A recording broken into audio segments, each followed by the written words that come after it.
Hello, in this tutorial I will show you how you can fix PayPal right now or not able to complete this transaction. This is a very common problem. Everyone faces this problem, okay? Now I'm going to be showing you exactly how to fix this, okay? So let's get started right now. So most of the time when this happens, you just need to wait from 24 hours to 72 hours, and then you will be able to withdraw your money or do whatever you want to do with your PayPal account.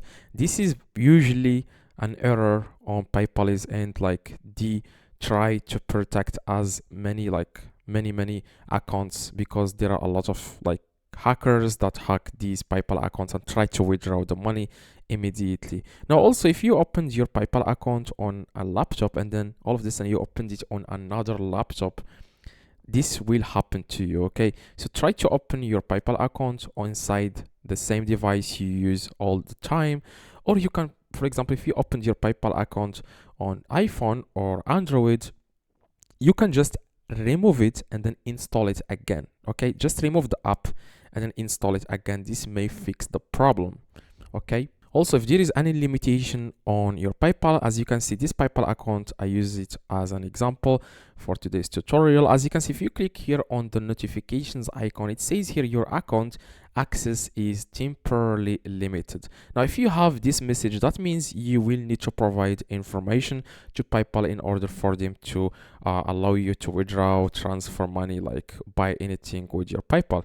Now, if you click here on provide information, you will be able to see exactly what you need to provide. Here in my case, it's just the photo ID of the PayPal.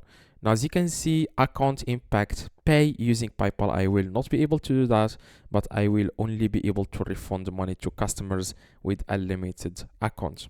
Now, what you need to do, like I said, is just to try to wait, okay? Or also check the notifications, and if this doesn't work within 72 hours, you need to call PayPal, and usually, I know this is bad to hear, but usually they will tell you to close your account and open a new one, because I've seen some people have this happen to them, and they just say, okay, we will close this account and open a new one using the exact same information. Okay, so if you have any questions, let me know in the comments. Okay, try to reply to every single comment. Just let me know in the comments what are your questions, what is happening with your PayPal. Is it because it's not allowing you to withdraw money? Just let me know in the comments. Please drop a like, that would be highly appreciated, and see you in the next tutorial.